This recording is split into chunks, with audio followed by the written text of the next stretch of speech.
ذرا سا ہم بات کرتے ہیں کہ اسلام آباد کے اندر یہ کیا کرنے کی کوشش کر رہے ہیں۔ انہوں نے پہلے چونکہ یہ بھاگنا چاہتے تھے الیکشن سے، تو انہوں نے جون کے مہینے کے اندر ایک ترمیم کی اور اس ترمیم کر کے انہوں نے یونین کونسلز بدل دی، اس کی تعداد بدل دی تاکہ دوبارہ سے اس کی جو ہے وہ کیا بولتے ہیں اس کو ڈیلیمیٹیشن جو ہیں حلقہ بندی دوبارہ کی جائے اور اس کے اندر ٹائمز آئے اور وہ الیکشن ڈیلے ہو۔ اس وقت بھی چیف جسٹس اسلام آباد ہائی کورٹ نے فیصلہ کیا اور انہوں نے اجازت دے دی۔ انہوں نے کہا کہ اس کے بعد اب جو ہے وہ شیڈیول کے بعد جو ہے کوئی بھی قانون بھی نہیں بدل کے یہ کیا جا سکتا، اور اگر کیا گیا تو ظاہر ہے اگر قانون کورٹ کے فیصلے کے خلاف بات ہو رہی ہے تو وہ توہین عدالت کے مترادف ہے۔ انہوں نے ابھی کوئی ہفتہ رہ گیا ہے، جون کے مہینے میں انہوں نے یونین کونسلز بنائی، 101 یونین کونسلز۔ اسلام آباد کی آبادی بڑھ گئی، ٹھیک فیصلہ ہے کہ جی 101 یونین کونسل کی ضرورت ہے، اسلام آباد کی آبادی بڑھ چکی ہے۔ دسمبر کے مہینے میں الیکشن سے ایک ہفتے پہلے ان کو خیال آیا کہ اسلام آباد کی آبادی بڑی بڑھ گئی ہے، پتہ نہیں 6 مہینے کے اندر اسلام آباد کی کون سی آبادی بڑھی ہے، انہوں نے کہا جی اب 101 سے 125 کر رہے ہیں۔ اب یہ ہماری عدلیہ کا بھی امتحان ہے، یہ واضح طور پر نظر آ رہا ہے، بالکل اس میں کوئی شک نہیں کہ مقننہ کو ایک اختیار حاصل ہے قانون بنانے کا، اسمبلی کے پاس یہ اختیار ہے قانون سازی کا، لیکن وہ قانون سازی اگر بدنیتی کے اوپر ہو اور آئینی حق جو عوام کو ملا ہوا ہے اس کو چھیننے کے لیے ہو تو ظاہر ہے کہ وہ قانون اس کی اجازت نہیں دیتا، اور یہ عدلیہ کا بھی کل امتحان ہونے والا ہے، نوٹس اس کا لے لیا گیا ہے۔ لیکن آپ دیکھیں کہ کس طریقے سے یہ جمہوریت کی جو بنیادی اصول ہیں ان کو پامال کرنے کے اوپر آئے ہوئے ہیں، اور کیا وجہ اس کی ہے؟ صرف سادہ سی وجہ یہ ہے، خوف زدہ ہیں۔ کس سے خوف زدہ ہیں؟ دو یہ لوگوں سے خوف زدہ ہیں، ایک عمران خان سے خوف زدہ ہے، اور وہ پہلے بھی عمران خان کا خوف تو ان کو پہلے بھی تھا، اب یہ پاکستان کے عوام سے خوف زدہ ہیں۔ جہاں ان کو عوام کے پاس جانے کے لیے کہیں سامنے نظر آتا ہے تو یہ پوری کوشش کرتے ہیں بشمول آئین کو کی تخریب کرنے کے لیے، سبورژن آف کانسٹیٹیوشن کر کے کہ کس طریقے سے بھاگا جا سکے الیکشن کے لیے۔ اب وہ لاہور کے اندر دیکھیں کیا ہو رہا ہے۔ آپ کے خیال میں کوئی پاکستان میں ہے جو اس بات پہ یقین رکھتا ہے کہ ان کو اچانک سے ایسا لگا ہے کہ وہ جو چیف منسٹر ہیں وہ اپنی میجورٹی کھو بیٹھے؟ یہ جس دن تک اعلان نہیں ہوا تھا کہ اسمبلیاں تحلیل ہو رہی ہیں، پہلے تو ان کو یہ اس خوش فہمی کے اندر بیٹھے رہے کہ وہ نہیں عمران خان نے تو اعلان کر دیا لیکن وہ کریں گے نہیں۔ پھر اس کے بعد جب دوبارہ اس کی تصدیق ہو گئی پھر انہوں نے کہا کہ نہیں عمران خان تو کرنا چاہتے ہیں، پرویز الہی بھی نہیں کریں گے۔ جب پرویز الہی بھی ساتھ بیٹھ گئے اور اعلان ہو گیا تحلیل کرنے کا تو ایک دم سے اچانک ان کو یاد آیا کہ اس چیف منسٹر کی تو اکثریت ہی نہیں ہے۔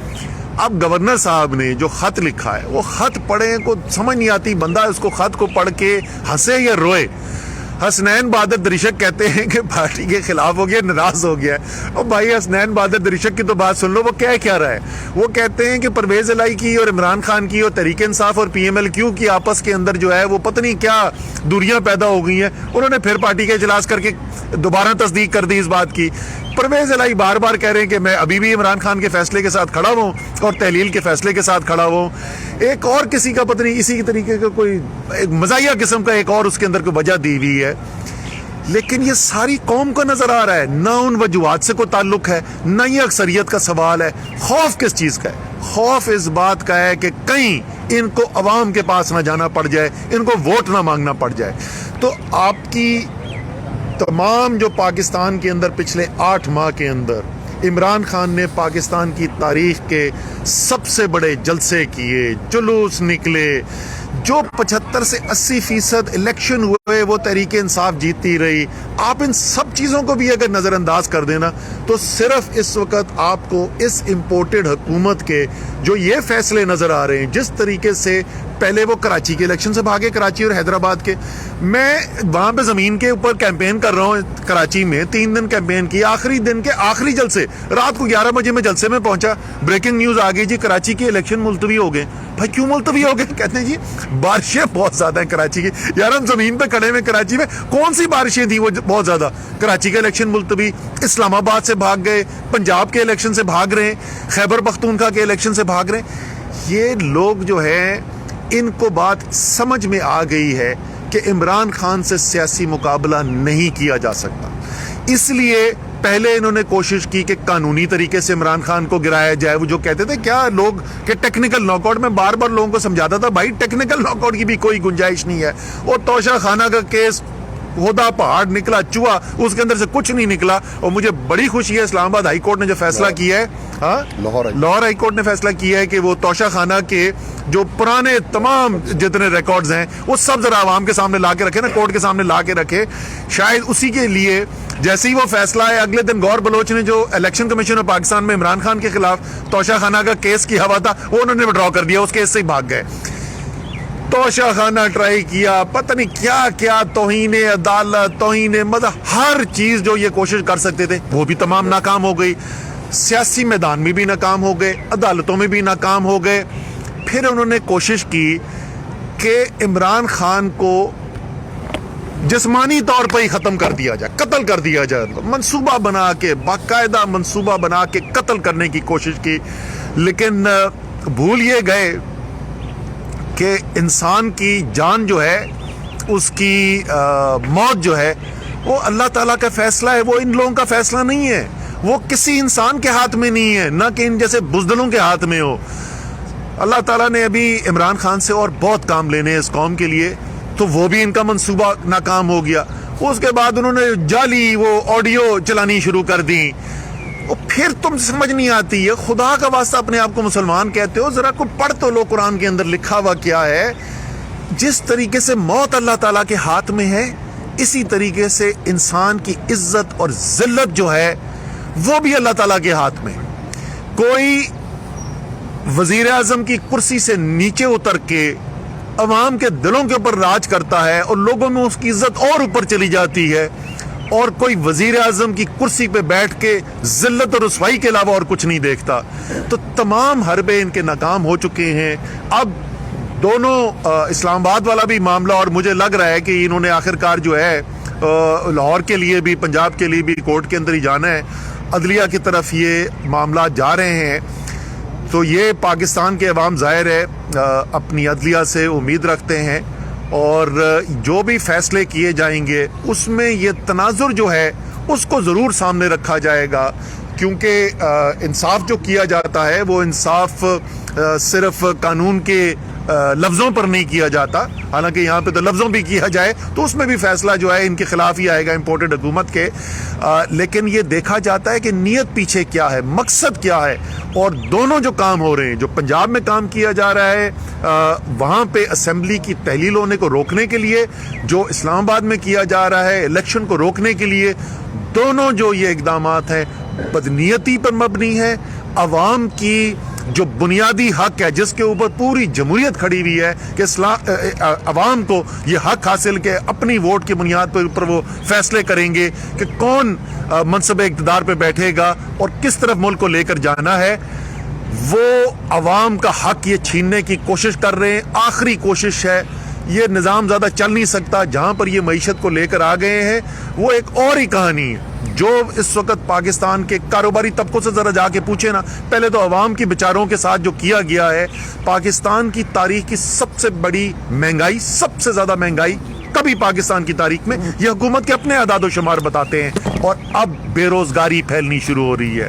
15 لاکھ لوگ بے روزگار ہو گئے صرف ایک ٹیکسٹائل کی صنعت کے اندر. کسان سے جا کے پوچھیں اس وقت جو بدحالی ہے اس وقت کسان کی، جو لوگ کاروبار کرتے ہیں ان سے پوچھیں کہ اس وقت صورتحال کیا ہے، کہ ایک ایک ڈالر ملک سے باہر بھیجنے کے لیے کتنی مشکلات آ رہی ہیں. اور اس کا نتیجہ کیا ہوا ہے؟ اس کا نتیجہ یہ ہوا ہے کہ ایک جعلی ایک بلیک مارکیٹ کھل گئی ہے ڈالروں کے لیے، اور جو انٹر بینک مارکیٹ ہے، جو آفیشل مارکیٹ ہے اس میں، اور جو باہر کی جو بلیک مارکیٹ ہے اس کے اندر 25-25 30-30 روپے کا فرق ہو گیا ہے. اس کا نتیجہ کیا نکل رہا ہے کہ ترسیلات زر جو نیچے آ رہی ہیں وہ گرتی چلی جا رہی ہیں، آفیشل ذرائع سے آ نہیں رہی ہیں. لوگ ظاہر ہے اپنے لیے زیادہ پیسے کے لیے وہ باہر کی پھر جو مارکیٹ ہے اس کو استعمال کر رہے ہیں. جس طریقے سے پاکستان کو نقصان پہنچایا جا سکتا تھا وہ ہر چیز ہمیں ہوتی ہوئی نظر آ رہی ہے. یہ جو رجیم چینج آپریشن پاکستان کے اوپر کیا گیا، واضح بیرونی مداخلت، میں بار بار وہی الفاظ استعمال کرتا ہوں جو قومی سلامتی کمیٹی کے الفاظ ہیں، واضح بیرونی مداخلت کی بنیاد پر جو رجیم چینج ہوا، جو ضمیروں کی منڈی لگا کے رجیم چینج آپریشن کیا گیا، اس نے پاکستان کی جڑیں کھوکھلی کر کے رکھ دی ہیں. اس وقت خیبر پختونخوا میں جائیں اور ذرا جا کے لوگوں سے بات کریں کہ وہاں امن و امامہ کی صورتحال کیا ہو رہی ہے. اور یہ تقریر کر رہے تھے اس دن رانا ثناء اللہ بیٹھے ہوئے، بارڈر کنٹرول کرنا، جب بارڈر کی دوسری طرف سے جو ٹیررسٹ آ رہے ہیں وہ صوبائی حکومت کی ذمہ داری ہوتی ہے، اس کے وسائل صوبائی حکومت کے پاس ہوتے ہیں. کیا ٹیررزم جو ہے وہ صوبائی سبجیکٹ ہے؟ جیسے میں نے کہا کہ اگر یہ کوئی منصوبہ بھی بنائے کہ پاکستان کو کس طریقے سے کمزور کیا جا سکتا ہے، تو وہ اتنی افادیت کے ساتھ کام نہ کر سکے جتنا یہ پچھلے 8 مہینے میں رجیم چینج آپریشن کے بعد ہوا ہے. اور یہاں سے باہر نکلنے کا راستہ، واحد راستہ یہی ہے، عوام کے پاس جایا جائے، فریش مینڈیٹ لیا جائے. اور امید ہے کہ کورٹ جو ہیں، یہ جو آخری ان کی ڈیسپریٹ اٹیمپٹ ہے کہ کسی طریقے سے الیکشن کو روکا جائے اس امپورٹڈ حکومت کی، وہ کورٹس جو ہیں وہ اس کو رد کریں گے اور انشاءاللہ تعالیٰ پاکستان کے عوام جو ہے ایک نئے الیکشن کی طرف جائیں گے. صاحب جو وزارت داخلہ کا خط تھا الیکشن کمیشن نے تو اس سے اپنی عزت بچائی ہے.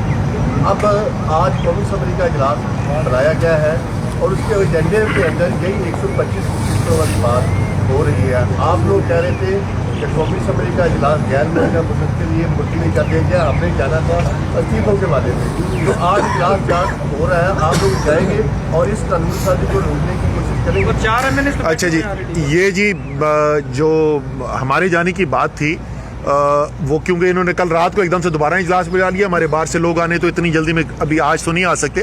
لیکن یہی تو میں آپ کو بتا رہا تھا کہ اسلام آباد ہائی کورٹ کی ججمنٹ کے اندر لکھا ہوا ہے، کیونکہ جج صاحب کو بھی، چیف جسٹس صاحب جو اس وقت کے تھے، ان کو نظر آ رہا تھا کہ یہ بدنیتی کی بنیاد کے اوپر بار بار صرف الیکشن میں تاخیر کرانے کے لیے یہ قانون سازی بدل رہے ہیں، اور اس میں لکھا ہوا تھا کہ آپ قانون سازی بھی نہیں کر رہے. یہ آج جو کرنے جا رہے ہیں یہ توہین عدالت کر رہے ہیں. دیکھو، آپ 10 ڈیفیسٹ کی بات کرتے آئے ہیں اور آپ سے بہت سے لوگ بات کرتے ہیں، لیکن دوسری طرف موجودہ جو حکومت ہے وہ کامیاب ہو گئی ہے 9 جنوری کو جنیوا میں ایک ڈونرس کانفرنس کرانے کے حوالے سے، اور بلاول بھٹو زرداری اس سے بہت سی امیدیں لگا کے بیٹھے ہیں. Expected results right from that very conference. Number 1. Number 2 سر، آپ عوام میں بڑے مقبول ہیں، سارے معاملات ہیں آپ کے، لیکن ایک حقیقت یہ ہے کہ جب تک اسٹیبلشمنٹ کے ساتھ آپ کمفرٹیبل نہیں ہوگے آپ شاید اپنے معاملات اچیو نہ کر سکیں. نئی اسٹیبلشمنٹ آئی ہے، ابھی تک اسی فیلڈنگ کے ساتھ وہ کھیل رہی ہے. آپ کے اسٹیبلشمنٹ کے ساتھ تعلقات کی بہتری کے لیے جو اقدامات ہیں ان کے بارے میں تو بات کریں گے. اچھا جی، پہلی والی جہاں تک آپ کی بات ہے تو 9 جنوری کو کیا ہوگا وہ تو ہم دیکھیں گے. ابھی تک کیا ہوا ہے، ابھی تک یہ صورتحال ہے کہ ملک کے اندر ڈالرز کی کمی اور شارٹیج اس خطرناک حد تک پہنچ چکی ہے کہ باہر ہمارے سفارت خانوں میں جو لوگ بیٹھے ہوئے ہیں ان کو تنخواہیں دینے کے لیے ڈالر نہیں ہے ہمارے پاس. اور یہ موصوف جو ہیں کانپیں ٹانگنے والے، یہ کوئی 1 ارب 75 کروڑ روپے خرچ کر چکے ہیں اپنے دوروں کے اوپر. پاکستان کبھی کبھی یہ دورے کے اوپر آتے ہیں، ورنہ رہتے تو باہر ہی ہیں. ابھی تک تو پاکستان کے لیے کوئی لا نہیں سکے. پاکستان کے زر مبادلہ کے ذخائر آج جو ہیں وہ سے آدھے سے بھی کم ہیں جس وقت یہ رجیم چینج آپریشن کے لیے عدم اعتماد کی تحریک لائی گئی تھی. تو ابھی تک تو سوائے ذلت، رسوائی اور ناکامی کی ہم نے کچھ نہیں دیکھا. باقی 9 جنوری کو کیا ہوتا ہے وہ بھی ہم دیکھ لیں گے.